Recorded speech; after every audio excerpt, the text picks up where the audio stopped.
আসসালামু আলাইকুম। আজকের ভিডিওর বিষয় গর্ভাবস্থায় 8 মাসের বাচ্চা কিভাবে বড় হয়। আপনি এখন গর্ভাবস্থার 8ম মাসে পৌঁছেছেন। গর্ভকালীন 8ম মাস হলো তৃতীয় ট্রাইমেস্টারের দ্বিতীয় মাস। গর্ভবতীর 8 মাসের শুরু হয় 29তম সপ্তাহ থেকে এবং এটি শেষ হয় 35তম সপ্তাহে। অবশেষে আপনার গর্ভকালীন যাত্রা প্রায় শেষের দিকে। আর কয়েক মাসের অপেক্ষার পর আপনার সন্তানের জন্ম দিবেন। এটি আপনার জন্য খুবই গুরুত্বপূর্ণ সময়।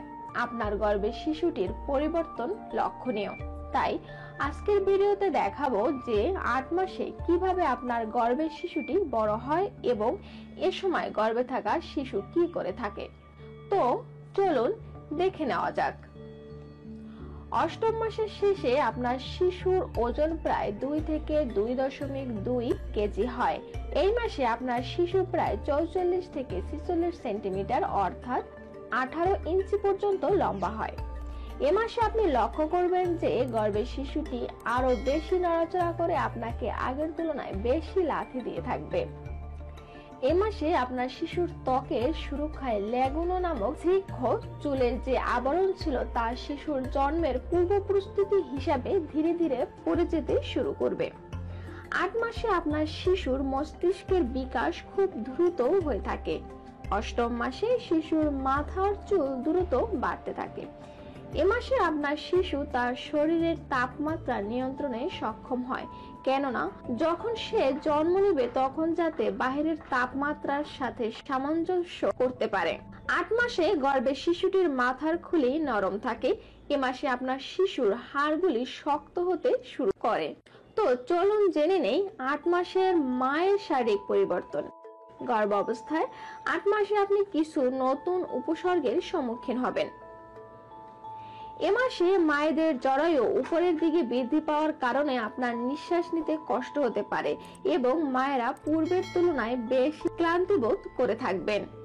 এ মাসে মায়ের কিছুটা চুলকানি হতে দেখা যায়। এছাড়া গর্ভকালীন 8 মাসে এসে মায়েদের হালকা রক্তপাতও হতে পারে।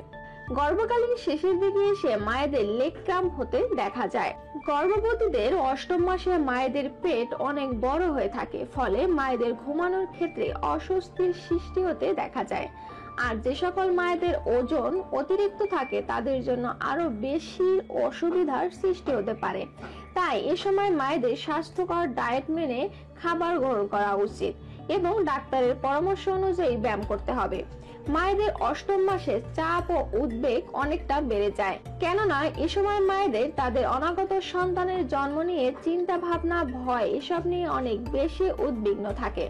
তাই পরিবারের সদস্যদের উচিত এ সময় মায়েদের মানসিক শক্তি যোগানো, যাতে মায়েরা এসব চাপ, উদ্বেগ ও ভয় থেকে দূরে থাকে।